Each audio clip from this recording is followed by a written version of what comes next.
बिस्मिल्लाहिर्रहमानिर्रहीम। अब हम वोल्ट मीटर डिस्कस करने जा रहे हैं। हम देखेंगे कि गैल्वेनोमीटर को वोल्ट मीटर में किस तरह से कन्वर्ट करते हैं। लास्ट लेक्चर में हमने गैल्वेनोमीटर से एम मीटर बनाना सीखा था।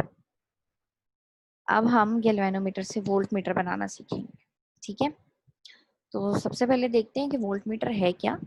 अ volt meter is an electrical device which measures the potential difference in volts between two points. तो वोल्ट मीटर एक ऐसा डिवाइस है जो कि पोटेंशियल डिफरेंस को फाइंड करने के लिए यूज होता है, पोटेंशियल डिफरेंस को मेजर करने के लिए यूज होता है, और इसको भी हम गैल्वेनोमीटर में मॉडिफिकेशन करके यूज करते हैं। ठीक है, अब गैल्वेनोमीटर में किस किस्म की मॉडिफिकेशंस होंगी, क्या चीजें हम यूज करेंगे, ये हम स्टेप बाय स्टेप देखते हैं। एक बात याद रखिए, अभी हमने देखा था पीछे कि एम मीटर को सर्किट में सीरीज में लगाते हैं ताकि वो करंट की एग्जैक्ट अमाउंट मेजर कर सके। चूंकि सीरीज कॉम्बिनेशन में करंट सेम होता है ना, तो सीरीज में इसलिए लगाया जाता है कि जो सर्किट का करंट है वही एम मीटर में से भी सारा का सारा पास करे। ठीक है, तो वोल्ट मीटर जो है वो वोल्टेज मेजर कर रहा है, तो वोल्टेज कौन सा कॉम्बिनेशन में सेम होता है, पैरेलल कॉम्बिनेशन में। तो वोल्टेज मेजर करने के लिए हम वोल्ट मीटर को पैरेलल कॉम्बिनेशन में अटैच करते हैं ताकि जो वोल्टेज सर्किट का है वही वोल्टेज वोल्ट मीटर के अक्रॉस भी आए और उस सही से फाइंड हो सके, उसकी वैल्यू एग्जैक्टली फाइंड हो सके। ठीक है, तो एम मीटर को सीरीज में लगाते हैं सर्किट में, वोल्ट मीटर को पैरेलल में लगाते हैं सर्किट में। ठीक है, अब हम इसकी कंस्ट्रक्शन देख लेते हैं, इसकी कंस्ट्रक्शन किस तरह से होती है। अच्छा जी, अब हमने बनाना है वोल्ट मीटर, यानी कि ऐसा डिवाइस जो वोल्टेज मेजर करें। तो जब वोल्टेज मेजर करना है तो इसका क्या मतलब हुआ कि वही कॉन्सेप्ट जो हमने एमीटर में देखा था कि हमने फुल स्केल डिफ्लेक्शन वाला करंट गैल्वेनोमीटर में से पास करवाया था, एक्स्ट्रा करंट रेजिस्टेंस में से पास करवा दिया था जिसको हमने शंट रेजिस्टेंस कहा था। ठीक है, इसी तरह का एक मिलता जुलता कॉन्सेप्ट है कि हमने एक ऐसे रेजिस्टेंस ऐसे कॉम्बिनेशन में अटैच करनी है गैल्वेनोमीटर के साथ कि वोल्टेज डिवाइड हो जाए। गैल्वेनोमीटर के अक्रॉस उतना वोल्टेज हो जितना उसके लिए रिक्वायर्ड है, बाकी जो वोल्टेज है वो सारा का सारा दूसरी जो रेजिस्टेंस हम अब अटैच करेंगे साथ उसके अक्रॉस होना चाहिए। ठीक है, तो वोल्टेज डिवाइड करने के लिए हम क्या करेंगे, कौन सा कॉम्बिनेशन यूज करेंगे, सीरीज कॉम्बिनेशन। क्योंकि सीरीज कॉम्बिनेशन में जो रेजिस्टेंसेस लगी होती हैं उनके अक्रॉस वोल्टेजेस डिफरेंट होते हैं ना, डिवाइड हो जाते हैं वोल्टेजेस। तो इस वजह से हम सीरीज कॉम्बिनेशन में एक रेजिस्टेंस अटैच करेंगे गैल्वेनोमीटर के साथ, जैसा आपको इस फिगर में दिखाया जा रहा है। ठीक है, ये RH एक रेजिस्टेंस है जिसको गैल्वेनोमीटर के साथ हमने सीरीज में लगाया हुआ है। ठीक है, अब ये सीरीज कॉम्बिनेशन है, इसमें करंट तो सेम गुजरेगा, क्या चीज डिफरेंट हो जाएगी, वोल्टेज डिफरेंट हो जाएगी। RH के लिए वोल्टेज अलग होगा और गैल्वेनोमीटर के लिए वोल्टेज अलग होगा।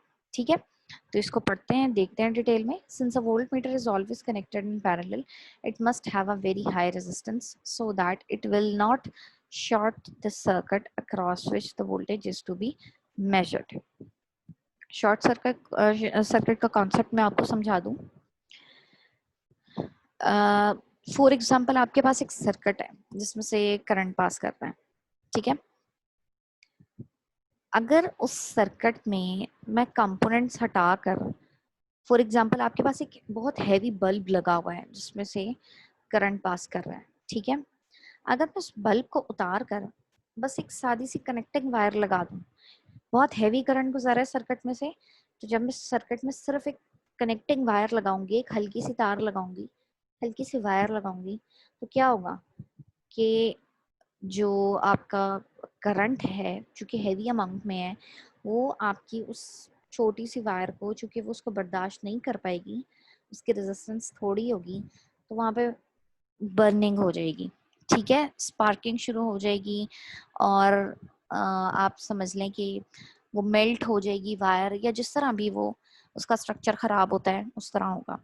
इस प्रोसेस को हम शॉर्ट सर्किट कहते हैं। ठीक है, जब रेजिस्टेंस बहुत ही कम हो तो आपका जो जो कंपोनेंट होता है शॉर्ट रेजिस्टेंस वाला, वो डिस्ट्रॉय हो जाता है जब करंट उसमें से पास कर रहा होता है। ये सर्किट के साथ जो सारा हो रहा होता है इसको हम शॉर्ट सर्किट कहते हैं। ठीक है, तो शॉर्ट सर्किट को बचाने के लिए कि ये ना हो शॉर्ट सर्किट, हमें एक हैवी रेजिस्टेंस यूज करनी पड़ती है। ठीक है, तो यहाँ पे लिखा हुआ है कि वोल्ट मीटर को हमेशा पैरेलल में अटैच किया जाता है। इसी वजह से पैरेलल में लगाने की वजह से इसकी रेजिस्टेंस जो है वो ज्यादा होनी चाहिए। जब रेजिस्टेंस पैरेलल में जब हम लगाएंगे तो करंट डिवाइड हो जाएगा। ठीक है, करंट डिवाइड हो जाएगा और करंट क्या कोशिश करेगा, करंट ऑब्वियसली जहाँ पर रेजिस्टेंस छोटी होती है वहां से गुजरने की कोशिश करता है। ठीक है, तो अगर वोल्ट मीटर की रेजिस्टेंस स्मॉल होगी तो करंट कोशिश करेगा कि ज्यादा से ज्यादा मैं वोल्ट मीटर के अंदर से गुजरूं, तो इस तरह से शॉर्ट सर्किट होने का खतरा होगा। तो हमने क्या करना है, ज्यादा करंट को वोल्ट मीटर में से पास नहीं होने देना, और इसीलिए हमें इसकी रेजिस्टेंस जो है वो हाई रखनी पड़ेगी। ठीक है, तो वोल्ट मीटर जो है उसकी ओवरऑल रेजिस्टेंस या इक्विवेलेंट रेजिस्टेंस जो है दैट मस्ट बी हाई। ठीक है, ताकि शॉर्ट सर्किट जो है उसको अवॉइड कर सकें हम।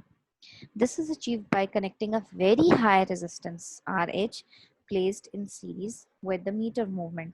मीटर मूवमेंट यानी कि गैल्वेनोमीटर की कॉइल, या आप इसको गैल्वेनोमीटर ही कह लें। तो चूंकि हमें वोल्ट मीटर की इक्विवेलेंट रेजिस्टेंस को बहुत हाई रखना है, तो इसलिए हम क्या करेंगे, एक हाई रेजिस्टेंस अटैच करेंगे गैल्वेनोमीटर के साथ।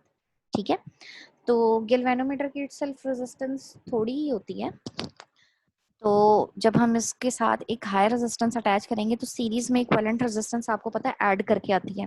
ठीक है, तो इस हाई रेजिस्टेंस के साथ थोड़ी सी वैल्यू और ऐड हो जाएगी तो वो थोड़ी सी और हाई हो जाएगी। ठीक है, तो इस वजह से एक हाई रेजिस्टेंस हम अटैच करते हैं गैल्वेनोमीटर के साथ, ताकि इसकी ओवरऑल या इक्विवेलेंट रेजिस्टेंस जो है वोल्टमीटर की वो हाई हो जाए। ठीक हो गया, ये इसकी कंस्ट्रक्शन थी। अब हम देखते हैं कि इस RH की वैल्यू को हमने चूज किस तरह से करना है। जिस तरह हमने शंट की वैल्यू निकाली थी मीटर में, इस तरह अब हम RH की वैल्यू निकालते हैं। Suppose we have a meter movement whose resistance is RG। Again मैं बार बार रिपीट कर रही हूँ, ये आपने कंफ्यूज नहीं होना मीटर मूवमेंट क्या है, ये बेसिकली उसकी कॉइल की मूवमेंट को ही कह रहे हैं गैल्वेनोमीटर की। ठीक है, तो सपोज ये गैल्वेनोमीटर है हमारे पास जिसकी मीटर मूवमेंट की रेजिस्टेंस RG है, और इसमें जो फुल स्केल डिफ्लेक्शन आती है वो IG करंट की वजह से आती है। ठीक है, IG करंट जो है इसमें फुल स्केल डिफ्लेक्शन प्रोड्यूस कर सकता है। In order to make a volt meter from it which has a range of V volts, suppose हमारे पास जो मैक्सिमम रेंज है जिसका वोल्ट मीटर हमने बनाना है वो V है, capital V। The value of high resistance RH should be such that full scale deflection will be obtained when it is connected across V volt। तो क्या होगा, वोल्ट मीटर किस तरह से होगा, हमें मैक्सिमम रेंज बता दिया V, तो मैक्सिमम रेंज का मतलब है कि इस V की वैल्यू पर ना volt meter full scale deflection देगा। ठीक है, तो इस तरह से हमने RH की वैल्यू को चूज करना है। Under this condition the current through the meter movement is IG। applying Ohm's law figure 14.20 पर we have V equals to, अच्छा अब V equals to IR आपको पता है ओम्स लॉ है। ठीक है, अब सीरीज कॉम्बिनेशन है तो ऑब्वियसली इसमें से करंट एक जैसा पास करेगा। ठीक है, तो आप I कहें या IG कहें, IG गैल्वेनोमीटर में से पास कर रहा था ना, तो IG ही RH में से भी पास करेगा। ठीक है, तो करंट तो सेम है IG, और जब हम रेजिस्टेंस की बात करें तो इक्विवेलेंट रेजिस्टेंस क्या आएगी या टोटल रेजिस्टेंस क्या आएगी सर्किट की, RG प्लस RH। ठीक है, इक्विवेलेंट रेजिस्टेंस ऐड करके आती है ना सीरीज की, इसलिए यहाँ पे ऐड किया हुआ है। तो V इक्वल्स टू IR से हमने लिख लिया V equals to IG into RG plus RH। अब यहाँ से आप इनको सबको रीअरेंज करें, हमने बेसिकली क्या निकालना है, RH निकालना है। तो IG इधर आकर डिवाइड हो जाएगा और RG इधर आकर माइनस हो जाएगा। तो RH की वैल्यू हम कैसे निकाल सकते हैं, V over IG minus RG। तो ये जो है ये है हमारी हाई रेजिस्टेंस की वैल्यू जो हम एक V वोल्ट का वोल्ट मीटर बनाने के लिए यूज करेंगे। ठीक है।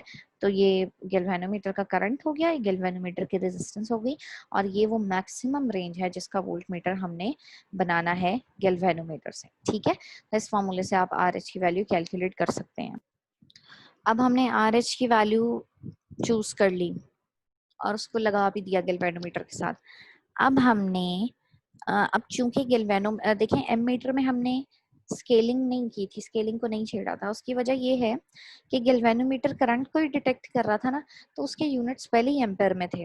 ठीक है, तो इस वजह से एमीटर जब हमने बनाया तो गैल्वेनोमीटर के स्केल को छेड़ने की जरूरत नहीं पड़ी। लेकिन अब हम वोल्ट मीटर की बात करें, वोल्टेज जो पोटेंशियल डिफरेंस मेजर होगा उसके यूनिट्स तो वोल्ट में होते हैं, और गैल्वेनोमीटर के ऊपर जो यूनिट्स हैं वो एमीटर हैं, सॉरी एम्पेयर हैं। तो इसलिए अब ये ज़रूरी है कि उन यूनिट्स को या उन स्केलिंग्स को, उस कैलिब्रेशन को हम कन्वर्ट करें एम्पेयर से वोल्ट में। तो उसके लिए अब हम कैलिब्रेशन पढ़ने लगे हैं कि किस तरह से हम उस एम्पेयर वाले स्केल को कन्वर्ट करेंगे वोल्टेज वाले स्केल में, वोल्ट वाले स्केल में। ठीक है, तो if the scale of the galvanometer is calibrated from 0 to V volts। अच्छा, अब देखें मिनिमम वैल्यू क्या होगी वोल्टेज की 0, और मैक्सिमम वैल्यू क्या होगी V। ठीक है, जो हमें बताई जाएगी। तो अब आपको ये तो पता चल गया कि जो मिनिमम वैल्यू होगी उसको आपने 0 करना है, और जो मैक्सिमम वैल्यू होगी आपने V करना है। उसके बीच वाली जो स्केलिंग्स है ना, उसको अब आप एडजस्ट करेंगे। The combination of galvanometer and the series resistor act as a voltmeter with range 0 to V volts. By properly arranging the resistance RH, any voltage can be measured. अब वही बात कर रहे हैं कि आपको V दिया हुआ था ना, V की वैल्यू दी हुई थी। अब ये वैल्यू कोई भी हो सकती है, उसके लिए बस एक चीज जो है वो चेंज होगी, RH की वैल्यू। ठीक है, RH को अरेंज करके आप किसी भी वैल्यू का वोल्टमीटर बना सकते हैं। Thus, we see that the voltmeter possesses high resistance. It may be noted that a voltmeter is always connected across the 2 points between which potential difference is to be measured. Before connecting a voltmeter, it should be assured that its resistance is very high in comparison with the resistance of the circuit across which it is connected. Otherwise, it will load the circuit and will alter the potential difference which is required to be measured. दोबारा से वही बात repeat हुई है कि value जो high resistance की value है या ओवरऑल जो वैल्यू है वोल्टमीटर की, that must be high enough कि आपका जो सर्किट है उसके ऊपर लोड ना पड़े। ठीक है, कम से कम करंट जो है वो वोल्टमीटर में से पास करे। ठीक है, तो आपकी जो रेजिस्टेंस की वैल्यू है वो बहुत ज़्यादा हाई होनी चाहिए। ठीक है, ये जो है ये था वोल्टमीटर, उसकी हमने कैलिब्रेशन कर ली 0 to V।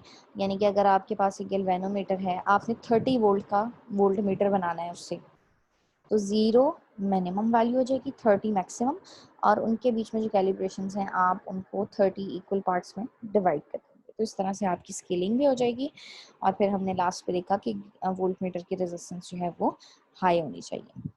तो इस तरह से हम वोल्टमीटर बना सकते हैं गैल्वेनोमीटर से by using a high resistance.